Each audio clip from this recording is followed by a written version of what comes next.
নদিয়ার ধুবুলিয়ায় লক্ষাধিক টাকা দুর্নীতির অভিযোগ উঠল এক সমবায় সমিতির বিরুদ্ধে। ঘটনাটি নদিয়া কৃষ্ণনগর 2 নম্বর ব্লকের অন্তর্গত হাটেশ্বর নবারুণ উন্নয়ন সংঘ সমবায় সমিতি।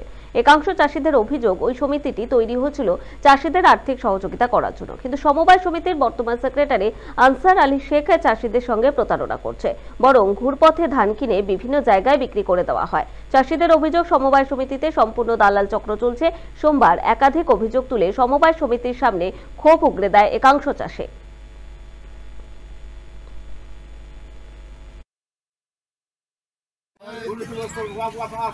চাষি যারা এখন সুযোগ সমাজে কিন্তু পায় না, মানে আপনাদের কাছে ধান কেনা হয় না, না সঠিক মূল্যটা পান না, তার ফলে না না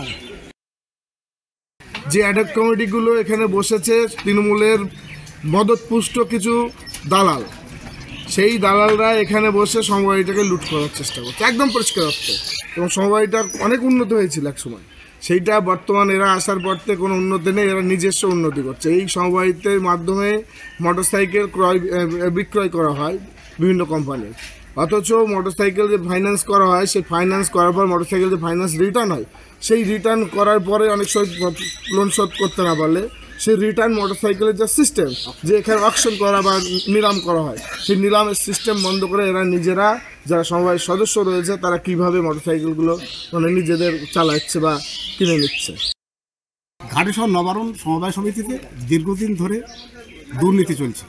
এখানকার যে আমার কাছে সেই অভিযোগপত্র এসে পৌঁছেছে। ইসলাম আলী শেখ, তেনার আপন ভাইপো ওই সমবায় সমিতিতে কর্মরত। এর আগের বোর্ডের যেনারা ছিলেন সেক্রেটারি, তেনার ছেলেকে ওখানে নিয়োগ করিয়েছে। সভাপতি যিনি ছিলেন তেনার ছেলেকে নিয়োগ করিয়েছেন।